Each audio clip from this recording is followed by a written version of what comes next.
Okay, there we are. Welcome to Unearth Your Exponential Power. And there is actually a word in there that is our focus for today's session. And today I really want to, I've been called to talk about manifestation, which is essentially the basis of what we're doing here. We are becoming super conscious creators, super conscious manifestors.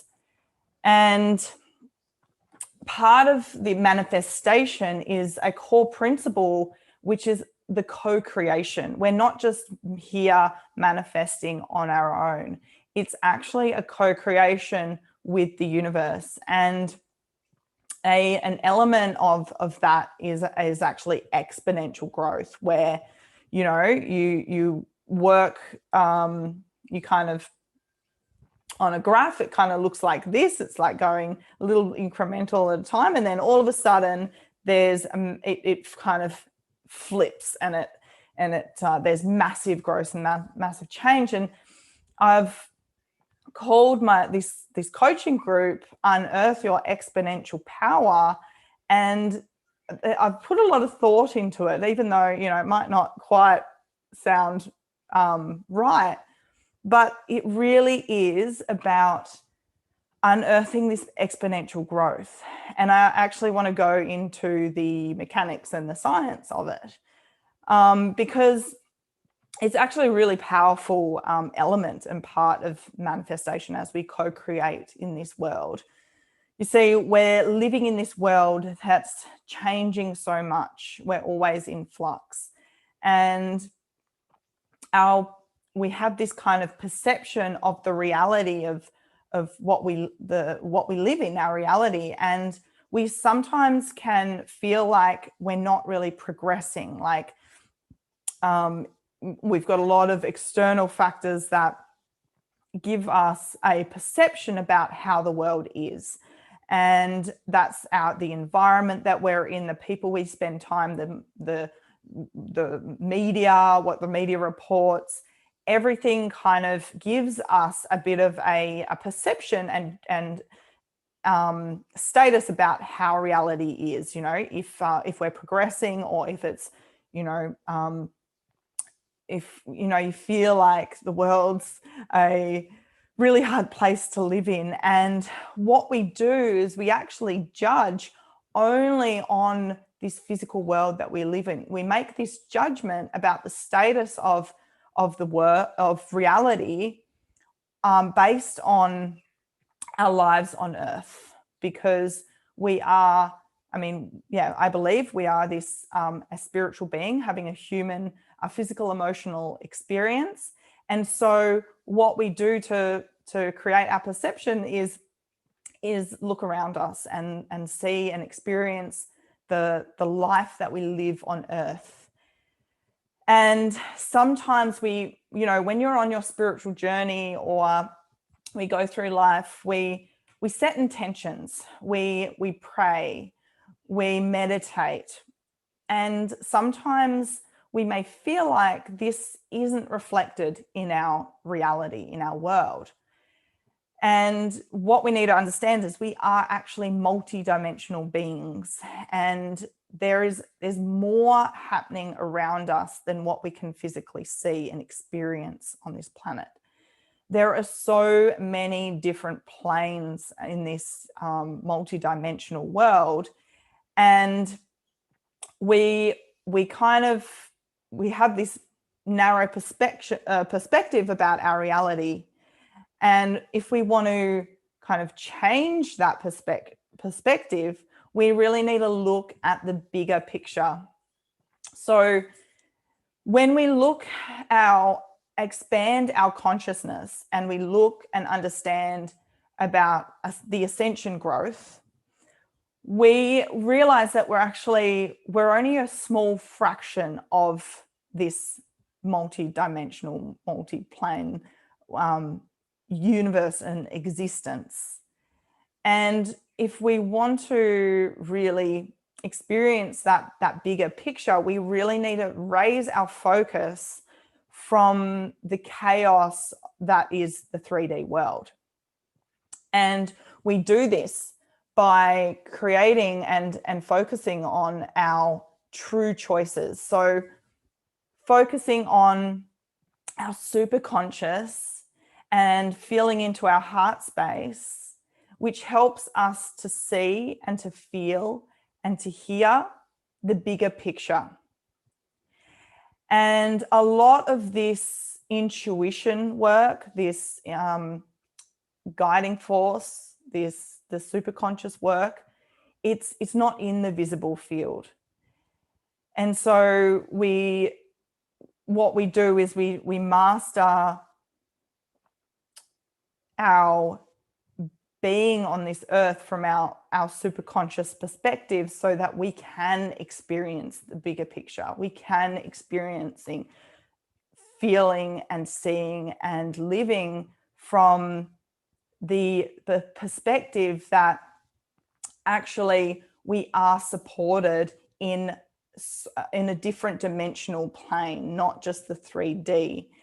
And then we can start to understand that actually all of our answers from all of our questions and all of our intentions and meditations and the inner work are actually answered. And we do have support from our ascended masters that they are always answering our intentions, our thoughts, our prayers. And to help explain this is actually one of the Hermetic principles, and that's the principle of cause and effect. So every cause has its effect. And when we start to set our intentions, make our true choices, where it all begins, we want to start creating the cause. We set our intentions and we create these thought forms out into the universe. This is the cause. We start to create this energy, and it travels through this multi-dimensional planes. Every intention, every thought, every meditation that you do is sent into as energy, creating this cause, traveling through this multidimensional plane. And the earth in which we live is actually one of the last forms in which you will see the effect of your cause. This is the third dimensional plane. This is third dimensional manifestation, and it is one of the last ways that you will actually see the effect of your intention. And so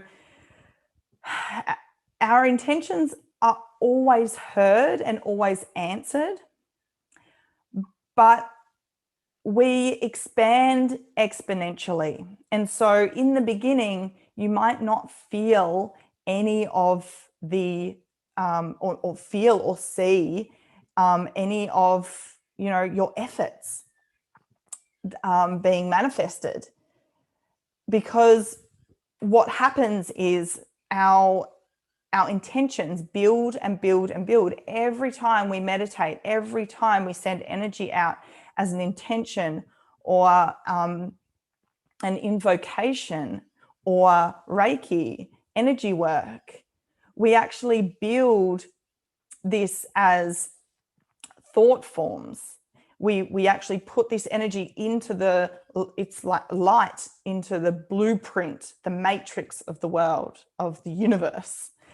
And it forms in the realms of cause, which becomes more and more and more powerful. And remembering that the effect of all of this work that you're doing is it takes its time traveling through the multiple dimensions. And then when it finally gets to Earth, our Earth is subject to the physics and laws of physics. And quantum mechanics, quantum physics actually has a term that explains this. There's a factor in quantum mechanics, and it's called the critical mass.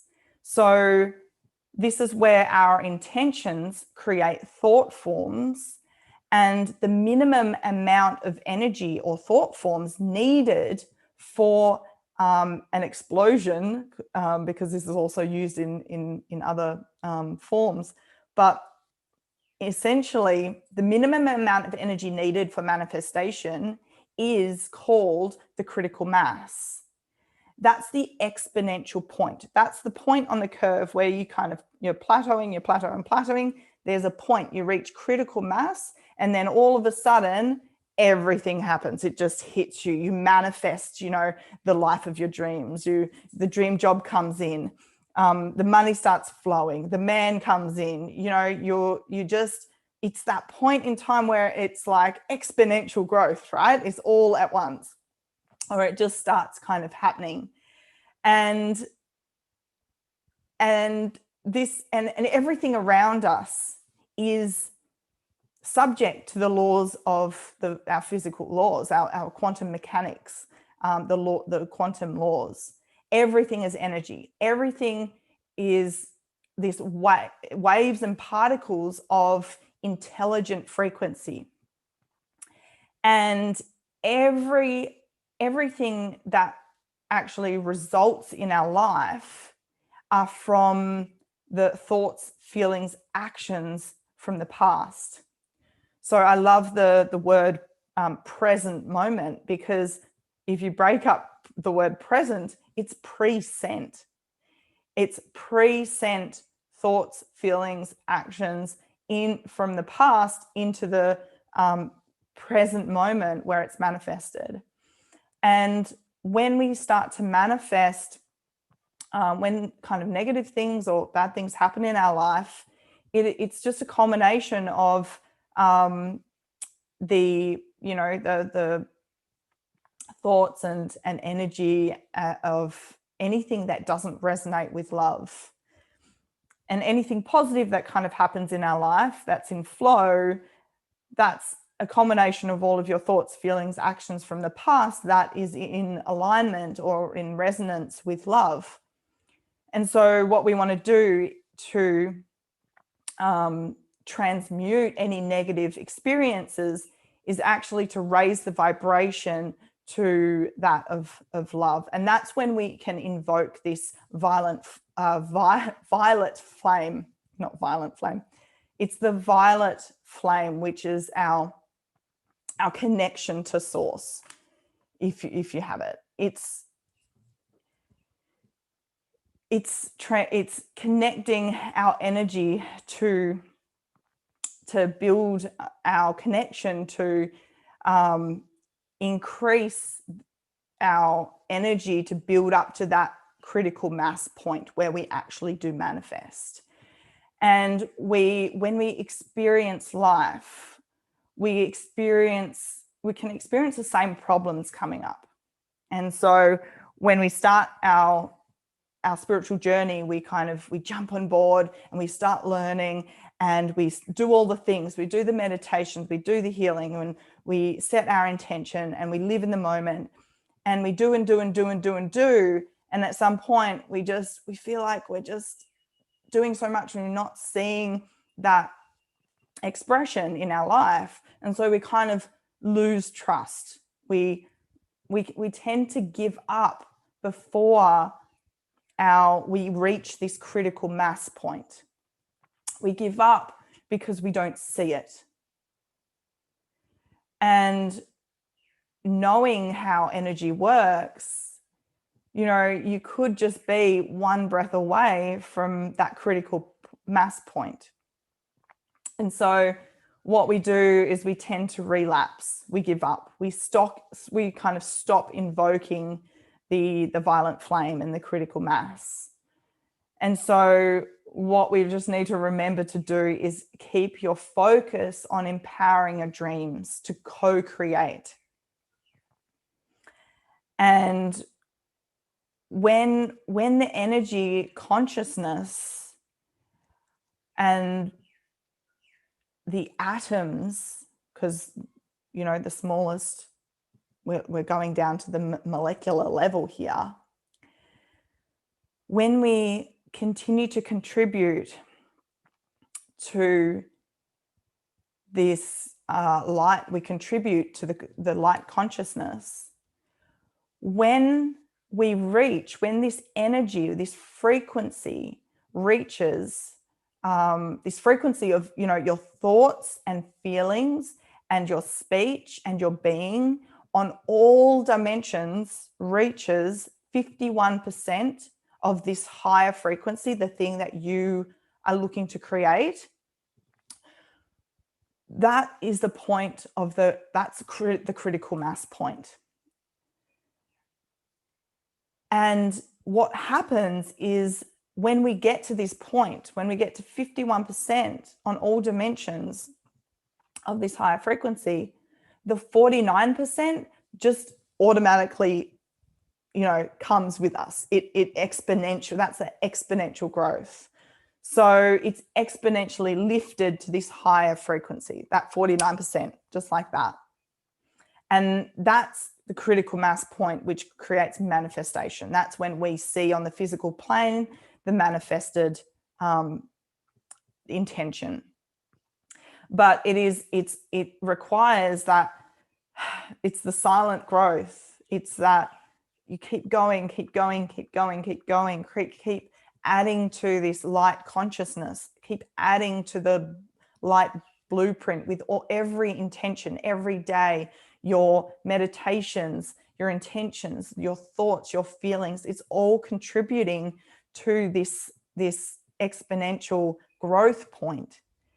And if we keep, you know, if we put our energy into focusing on poverty consciousness, then it's going to take a lot longer to actually find that critical mass point of that prosperity consciousness, that abundance. And so my message here really is keep on doing the work, keep going, don't give up. Because the ascended masters are supporting our energy, and they're supporting us 1,000 times. So every time we contribute light frequency, they support us energetically 1,000 times to help this energy to travel through the dimensions to eventually get to the human 3D physical experience here. And really, this critical mass point could be your next breath. It could be your next action. It could be, you know, there's never going to be a time constraint. There's always going to be a time constraint. There's never going to be an answer for when it will show up, because it really depends on the consciousness of everyone, their collective consciousness of how quickly that kind of manifests. But it's a reminder to really continue to expect this critical mass point, because your answers, your intentions, they're always answered in the energy realm. They're always answered, but you may not see them instantly in the physical 3D experience that we have here. So I want to invite you to continue to expect this critical mass point with all the work that you're doing, to incorporate your heart commitment to this journey. And it really is a co-creation where your input is the what you want to create. Your input is the why, is the love.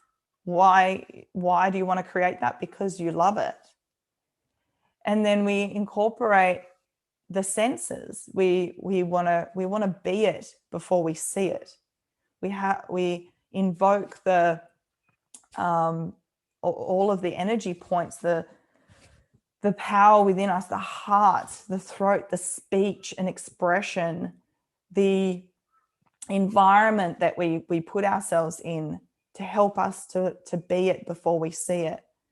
It's about our belief systems, aligning our belief systems to actually be in alignment with the things that you want to create and the person that is already there, already living that experience.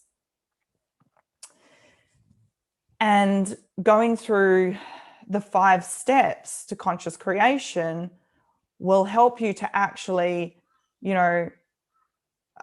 work on the resistance that's stopping you from actually being that thing you want to create and being it now.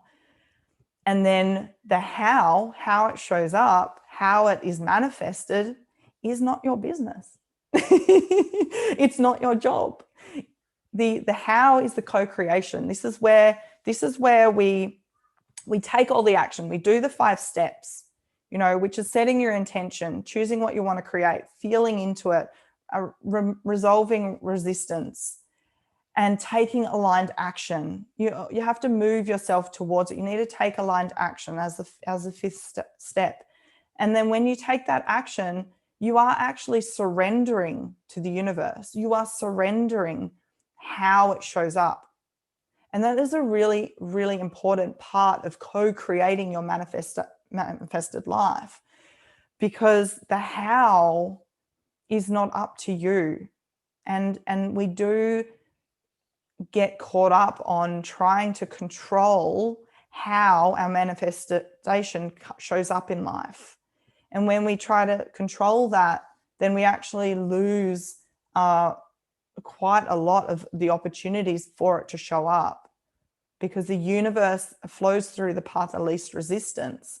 And the way in which you want your thing to show up might be so conditional that there's just really limited opportunity for it to show up. I'm not saying it can't in the perfect way that you want it to show up, but it's limited ways, because our perception of the world is limited. It's our human experience. We're here to have a limited experience so that we can evolve and grow and expand. And if there's one, takeaway, there's so many takeaways, golden nuggets, but at this point, after we, go through our 5 steps, we need to surrender to how it actually shows up. Because how many times have you actually had an opportunity that you never thought was possible, but it came, it sat in your lap, and you realized, oh, well, I actually relinquished all my control to how that showed up. It's like you didn't put any effort in. You just knew it to be true. And then all of a sudden it showed up in a way that you never thought possible, like it could be an old relative offering you money. It's happened many times for me. I never knew that was a possibility for me. And we don't know until it shows up. And so surrendering to the how, trying to, not control how you're going to earn the money, how you're going to get your next job. Yes, there's action to take. Don't get confused with the action and actually, looking for a job or finding a partner, going on dates or approaching, making sales calls. That's action. And you have to assist, you have to co-create. This is a co-creation. You have to, do your part on this physical plane so that how it actually shows up can also kind of calibrate. We're working together and it's like this, and there's so many moving parts because there's so many, there's free will at play as well. And so there's other people's intentions floating around in the energy, and it's like and finally, eventually you're going to get that perfect match and it shows up and you recognize it as an opportunity and you're like, hell yeah. And you never thought it was possible, but it's here and it's in and you're experiencing and you're living it, and it's an amazing, and your heart's, when you're actually in the moment of, oh, I manifested this. And that's why I love synchronicities, because synchronicities are this magical, unexplainable like marriage of of energy, of where, you know, you've sent this thought form out to the universe, and the universe has answered it in the easiest way possible, the path of least resistance. And it could have been an opportunity that happened right then, because your frequency was vibrating at over that 51% critical mass point. And so, because, you know, usually when we have these thoughts that just come to us and then we release it, and then we instantly get that phone call from someone, and you're like, oh, it's just thinking about you. It's because we don't hold on to any attachment. We're not attached to the outcome because it was just a thought, right? But some thoughts hold more power than others. When you actually, when you think a thought up here, but it's actually connected to your heart space, and and you know, your gut brain is part of that as well. That's when, you know, you become a powerful manifester. And a lot of this is unconscious. A lot of it is unconscious. Yeah. So, what would you like to create?